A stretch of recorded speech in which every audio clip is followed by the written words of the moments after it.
Hey guys, so we hear a lot about mass incarceration.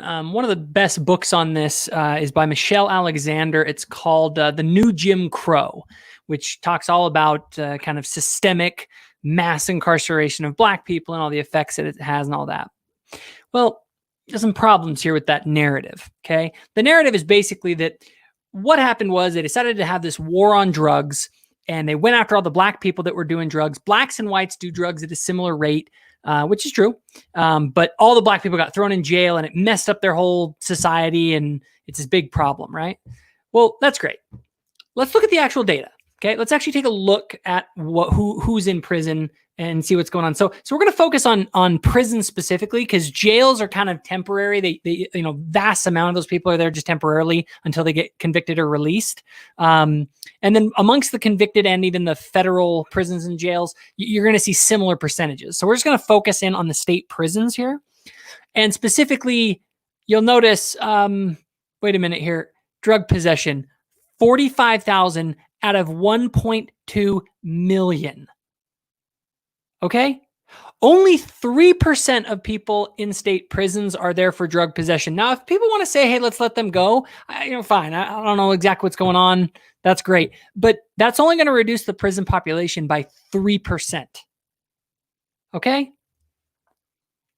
So why are most of them there? Well, the vast majority, 700,000, are there for things like rape, murder, manslaughter, robbery, assault, violent crimes, or very, very serious crimes like burglary, fraud, weapons charges. I mean, these are not like minor things. I mean, who are you going to let go? Like, you're going to start letting go all the robbers, assaulters, rapists, burglars, people that are drunk drivers. We're just going to not put people in jail if they kill some people out drunk driving or continually drive drunk and threaten the public. You're out of your mind. Now, some people will say, oh, well, but what about these other ones? These people are dealing drugs. You shouldn't get in trouble for dealing drugs. Really? Would you, let's say someone was intentionally selling a car whose brakes went out. They knew they'd go out and they continually sold it. And let's say that thousands of people were dying in these cars. We would want that person to go to prison, right? Well, if you're selling a product that literally kills people, like who wouldn't think to put that person in jail? I get it. Okay. If a person's addicted to drugs, they need rehab. I'm fine with that. I agree. So let's take that 45,000 people, we'll take them out and go put them in rehab programs. Wonderful. But the people who are dealing are doing it to make money, and they're literally killing people so they can make money. It's disgusting, and they should be in prison if you're selling drugs. And they should be in prison for a long time. Because when you're trading people's lives for money intentionally, that's low.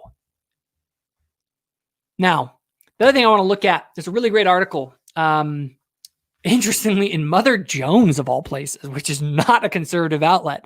But I found this article and it was super interesting. So the hypothesis is that the war on drugs, a ton of Black people got put in prison. However, when we look at the actual data here for the Black prison admissions, like what percentage of the prison population were Black people, we see a very steady trend. We don't see in the 80s some giant, like it goes way up super high or something.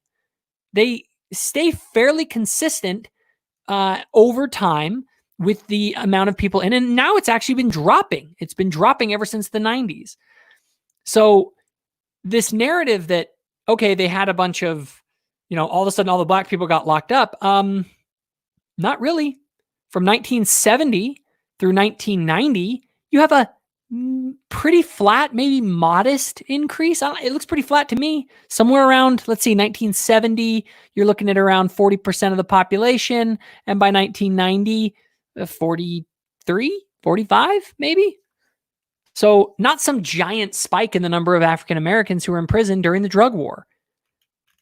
Also, remember, the people that are getting put in prison when they talk about mass incarceration, these are not little drug offenders. These are violent criminals. And what do we see happen? We see that there was a crime wave that really started to take off in the 70s and 80s. And there are various reasons for that that I'm not going to go into now.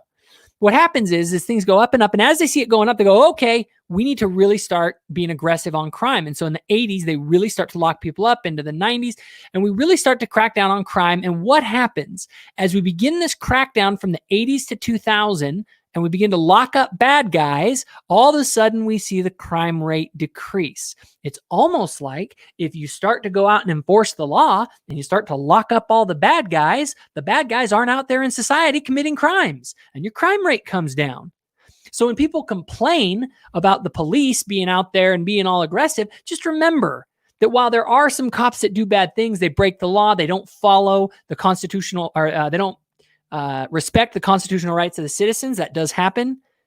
Just keep in mind that what they're doing out there ends up in the end saving lives, and saving Black lives. So my thing is, yes, Black Lives Matters. So support the police. Support the police because Black Lives Matter.